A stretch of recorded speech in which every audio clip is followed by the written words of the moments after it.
계획은 본문을 중심으로 하나님을 찾으라 라는 제목으로 말씀의 은혜를 나누겠습니다.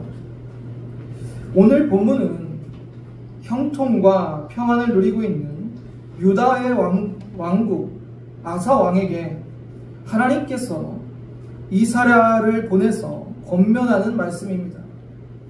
그 권면은 바로 형통할 때나 환난 중일 때나 언제나 하나님을 찾으라 라는 말씀이었어요. 본문을 통해서 구체적으로 그 내용을 함께 나누고자 합니다. 첫 번째는 하나님을 찾는 자의 복에 대해서 말씀하고 있습니다. 우리가 하나님을 찾을 때와 찾지 않을 때 어떤 일이 일어날까요? 아사왕은 하나님을 찾고 의지했던 왕입니다. 그리고 그는 솔로몬 사후 선과 정의를 행하며 그 땅을 평안케 했던 왕이었어요. 구스 사람 세라가 100만 대군을 이끌고 유다를 침공했을 때도 아사왕은 하나님만을 의지하며 그 침략을 물리치고 승리를 거뒀습니다.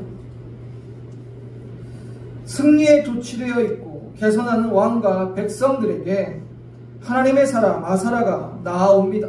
그리고 하나님의 말씀을 선포합니다.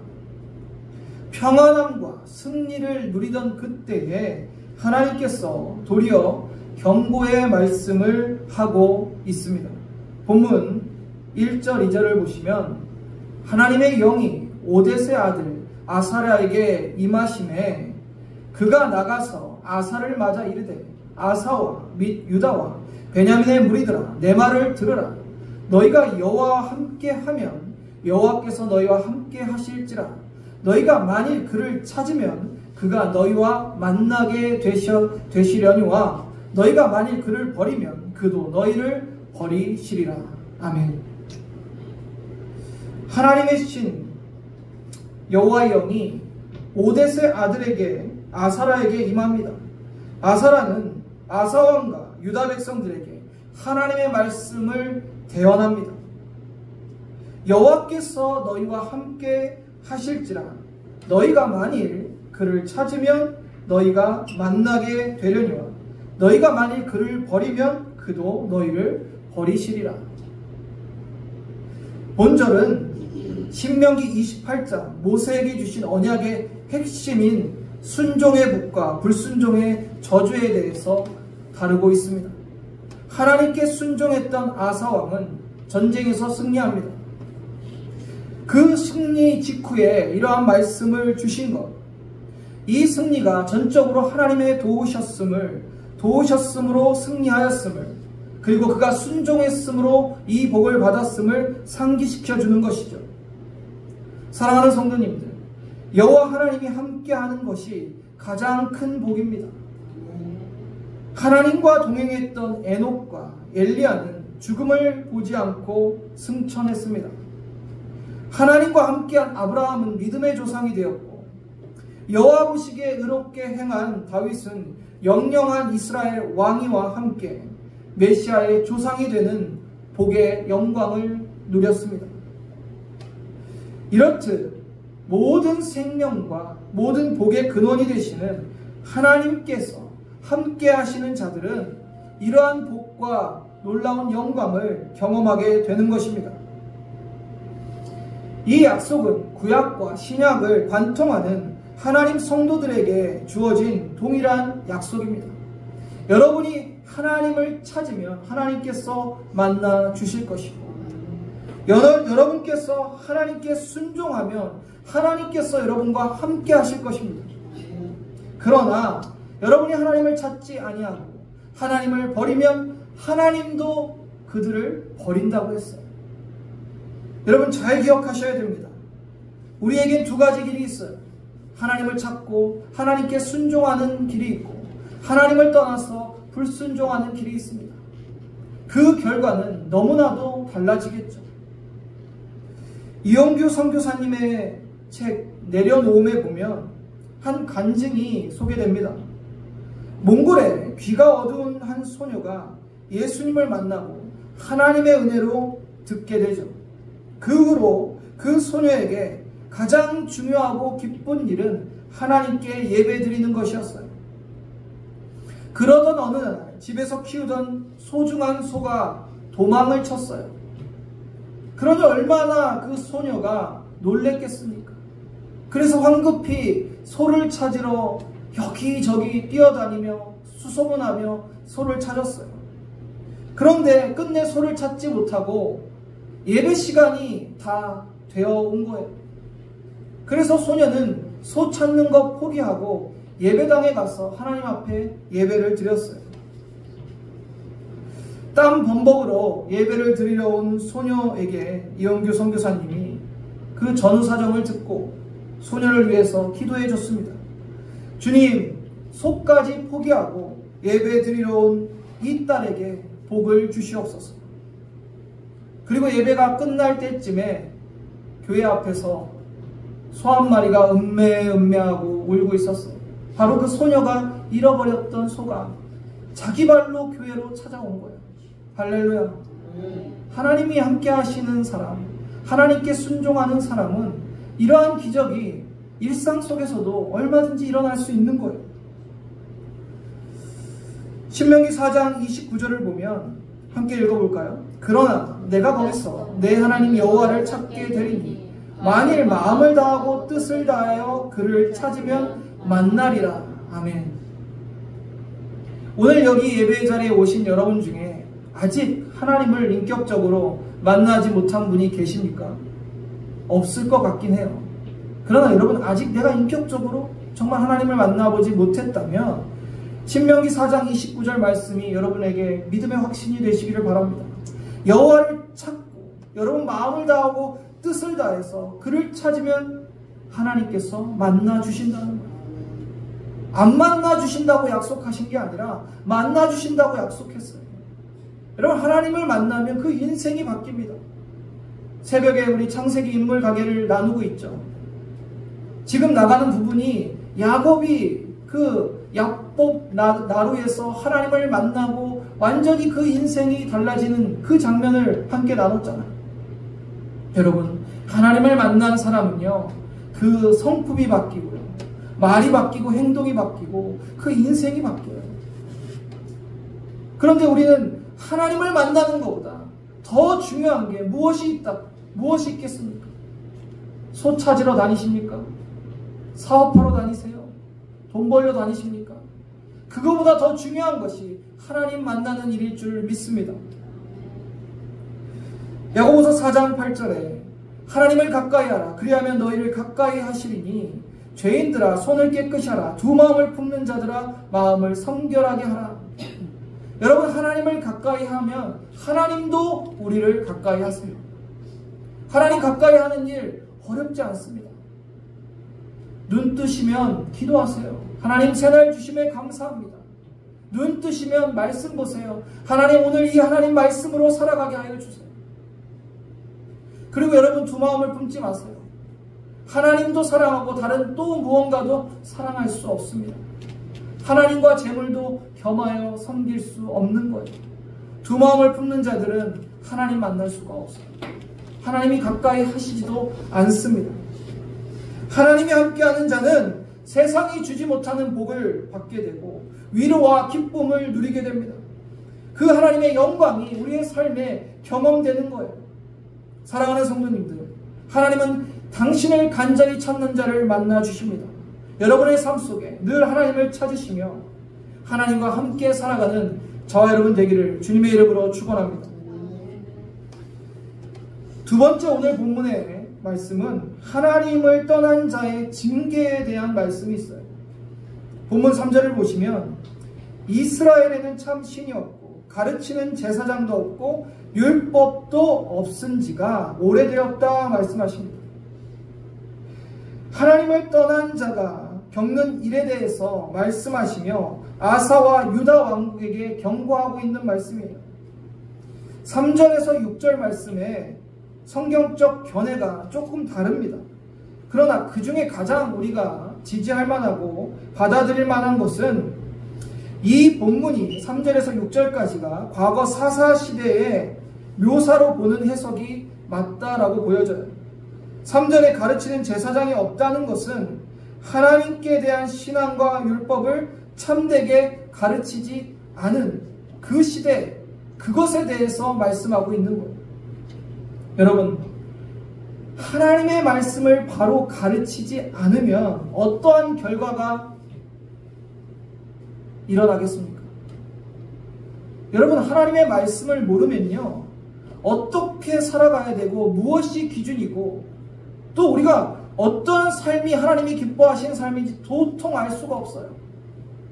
그래서 사사시대 그때 하나님의 말씀을 제대로 가르치지 못했던 그 백성들이 하나님 말씀 없이 방종이 행하고 마음대로 살아갔던 그것을 말하고 있는 거예요.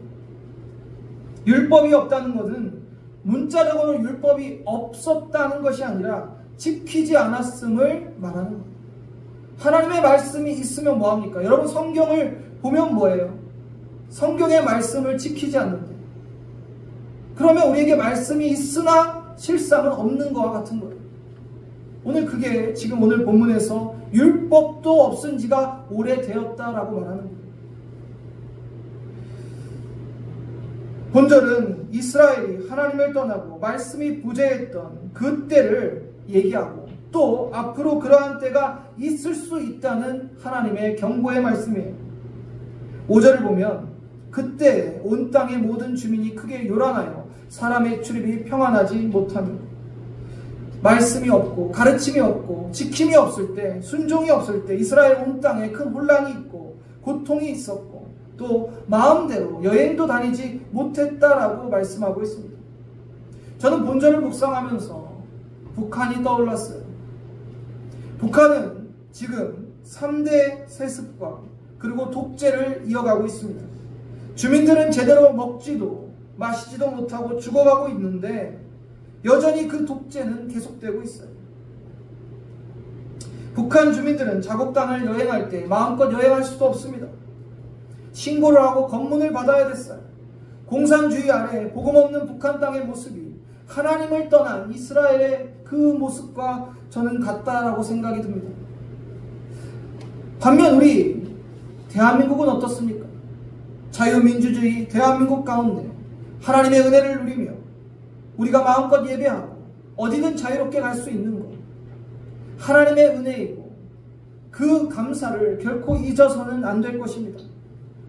그러나 또 기억해야 될 것은 이 땅 대한민국도 하나님의 말씀을 지키지 않고 하나님을 떠나면 북한과 같은 그러한 결과가 이 땅 가운데도 있을 수 있다는 것을 우리는 기억해야 돼요. 6절을 보면 이 나라와 저 나라가 서로 치고 이 성읍과 저 성읍과 또한 그리하여 피차 상한 바가 되었나니 이는 하나님이 여러 가지 고난으로 요란하게 하셨음이라. 이스라엘의 이 하나님을 떠난 시기에, 그 말씀을 지키지 않을 시기에 여러 나라의 침략과 전쟁이 일어남을 말하고 있어요. 또한 지파들 간의 싸움도 있었습니다. 이러한 모든 전쟁과 싸움과 이런 참상은 다 여호와를 버리고 율법을 무시했을 때 일어난 거예요. 6절 후반부에 보면 하나님을 요란케 하였다는, 동욕케 하였다, 몰아가다, 괴롭히다, 파괴하다라는 뜻이에요. 결국 하나님을 섬기지 않았다는 것입니다. 결국 하나님을 섬기지 않고 하나님을 떠나면 그 끝은 징계와 심판뿐입니다. 그런데 이 진리를 모르는 자들은 자기 마음대로 살아가고 있죠. 예수님을 믿고 하나님을 섬기는 자들을 조롱합니다. 여러분 혹시 이런 조롱을 받아보신 적 있어요? 매일 교회 가고 하나님 그렇게 잘 섬기는데 네 꼴은 그게 뭐냐? 네 삶은 왜 그러냐? 나처럼 자유롭게 살고 즐기며 살아라. 여러분, 이것은 세상 사람들의 엄청난 착각이에요. 멸망이, 그 끝이 그들의 발 앞에 놓여 있는데도 그것을 깨닫지 못하고 하나님의 심판이 시시각각 다가오고 있는데도 그거를 자각하지도 못하고 예수 믿는 사람들을 조롱하고 있는 거예요. 어리석은 거죠. 그리고 그들 스스로가 내가 자유롭게 내 마음대로 산다라고 하지만 예수 믿지 않는 모든 자들은 사탄의 종입니다. 얼마나 안타까운 일입니까? 그들은 얘기할 수 있어요. 나는 누구의 종이 된 적이 없습니다. 아니요. 성경은 분명히 말씀합니다. 로마서 6장 17절 18절을 보면 하나님께 감사하리로다. 너희는 본래 죄의 종이더니 너에게 전한 바 준 바 교훈에 보낼 마음으로 순종하여 죄로부터 해방되어 의에게 종이 되었느니라. 이 세상에는 두 가지 종류의 사람밖에 없어요. 죄의 종이든지 의의 종이든지. 다른 말로 하면 사탄의 종이든지 예수의 종이든지 둘 중에 하나예요. 예수 안 믿는 사람들은 다 죄의 종이요 사탄의 종입니다. 그런데 본인들은 자유롭고 내 마음대로 살고 있어서 즐기면서 나는 자유인이라 외칩니다. 아니요. 사탄의 종이고 죄의 종인 인생을 살아가고 있는 것입니다. 여러분, 예수의 종이 되면 혹시 손해보신다고 생각하시는 분 있으십니까? 나는 죽고 예수로 살면 내 삶은 없고 다 예수님께 온전히 순종만 하는 그러한 삶을 사는 것 아닌가? 맞습니다. 나는 죽고 예수로 사는 삶, 오직 예수님께 순종하는 그런 삶이에요. 그런데 여러분, 예수의 종이 된다는 것이 어떠한 의미인지 여러분 알고 계십니까? 그것은 곧 하나님의 자녀가 된다는 것이고 하나님의 나라의 상속자가 된다는 거예요. 영원히 멸망한 지옥으로 갈 인생이 영생과 천국의 삶으로 변하는 형용할 수 없는 은혜와 축복인 것입니다. 할렐루야. 하나님을 떠난 자, 징계와 심판이 기다리고 있어요. 그러나 예수 믿고 하나님을 섬기며 하나님께 순종하는 자는 영원한 하나님 나라와 영생과 하나님의 영광이 기다리고 있습니다. 본문 4절을 함께 보시겠습니다. 그들이 환난 때 이스라엘 하나님 여호와께 돌아가서 찾으매 그가 그들을 만나게 되셨나니. 그 환난 때는 히브리어로 직역하면 그 고통의 때. 이러한 고통은 이스라엘이 하나님께 불순종하고 율법을 떠나고 우상을 숭배했을 때 일어났죠. 그때 그들이 돌아가서 찾음에 만났다라고 기록하고 있습니다. 이스라엘이 하나님을 떠나고 율법을 지키지 않았던 그때 고통 중에 그때라도 하나님께 돌아오고 하나님을 찾으면 하나님께서 만나 주셨다는 거예요. 만나 주셨다. 이 말씀은 오늘을 사는 우리에게도 동일하게 적용됩니다. 여러분 환난 중에 있습니까? 여러분 혹시 죄 가운데 빠져 있습니까? 하나님께 돌아가시면 돼요. 하나님을 다시 찾으시면 돼요. 그러면 하나님께서 다시 만나 주신다고 약속하고 계십니다. 돌이키지 않는 자는 너무나 어리석은 거예요. 하나님은 우리에게 늘 기회를 주시는 분이십니다. 심판만 하시는 분이 아니라 심판 전에 수없이 기회를 주고 돌이키라 말씀하시는 하나님이에요. 그런데도 끝까지 돌이키지 않는 자들이 심판을 받게 되겠죠. 끝까지 예수 안 믿고 회개치 않은 자들이 그 멸망의 길을 가게 되겠죠. 그래서 지금 아사 왕에게 경고하고 있는 거예요. 아사 왕이 가장 평안하고 가장 승리에 도취되었을 그때 지금 하나님께서 함께 하시고 평안을 누리는 그 이유에 대해서 분명히 이야기해 주면서 하나님을 떠나거나 율법을 버리면 어떻게 되는지를 경고하고 있는 거예요. 오늘 우리 교회, 우리 성도들에게 주시는 하나님의 말씀으로 받으시길 바랍니다. 여러분이 지금 하나님 잘 섬기고 있다 하더라도, 여러분이 정말 지금 하나님의 말씀에 순종하고 있다 하더라도, 그래서 여러분의 삶에 하나님이 주시는 평안과 영광을 누리고 있다 하더라도, 여러분이 어느 때라도 하나님을 떠나거나 그 말씀을 불순종하고 우상 숭배하고 그런 죄악 가운데 돌이키지 않았을 때 우리에게도 얼마든지 그 심판과 징계가 있을 수 있음을 기억해야 돼요. 예수 믿는다고 해서 모든 죄를 용서받죠. 그런데 예수 믿는다고 해서 죄를 돌이키지 않고 회개치 않고 하나님 떠나고 말씀에 불순종하면 그것은 예수를 믿는 게 아닙니다. 예수를 아는 것이고 그냥 내가 지식적으로 나를 구원하시는 분은 예수다라고 알고 있는 수준에 머무는 거예요.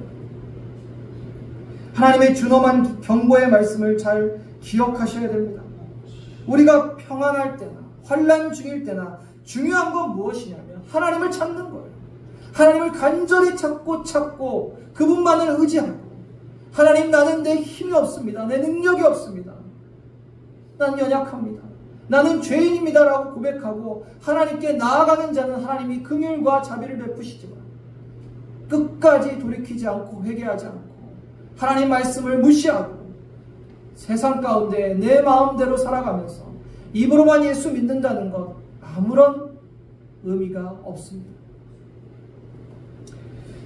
오늘 본문 7절을 보면 이제 결론적인 말씀입니다. 같이 읽어볼게요. 그런즉 너희는 강하게 하라. 너희의 손이 약하지 않게 하라. 너희 행위에는 상급이 있음이라 하니라. 이 말씀은 요단강 앞에서 여호수아에게 하셨던 권명과 예수께서 세상을 이기셨으므로 환난을 당할 때 담대하라는 말씀과 연결이 돼요. 너희는 강하고 담대하라는 거예요. 그리고 너희가 믿음을 지키고 하나님 앞에 살아갈 때 너희에게는 상급이 있다라는 하나님의 위로의 말씀, 또 능력의 말씀이 되는 것입니다. 여호와께서 아사왕에게 한 당부는 어떠한 세상의 도전과 또 사람들의 반발이 있다 할지라도 지금처럼 여호와의 신앙, 그것을 지키며 또 우상을 깨트리고 하나님만을 섬기는 것을 지켜나가라는 것, 흔들리지 말라는 것, 그리하면 반드시 상급이 있을 거라고 격려하며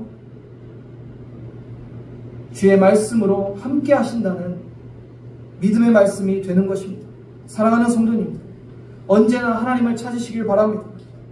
설령 세상이 우리를 조롱한다 할지라도, 주변의 환경 상황이 내가 믿음 지키기 너무 어려운 환경이 처한다 할지라도 끝까지 우리가 하나님만을 섬기고 하나님께 순종하며 우리에게 하늘의 상급이 있음을 기억하시기를 바랍니다.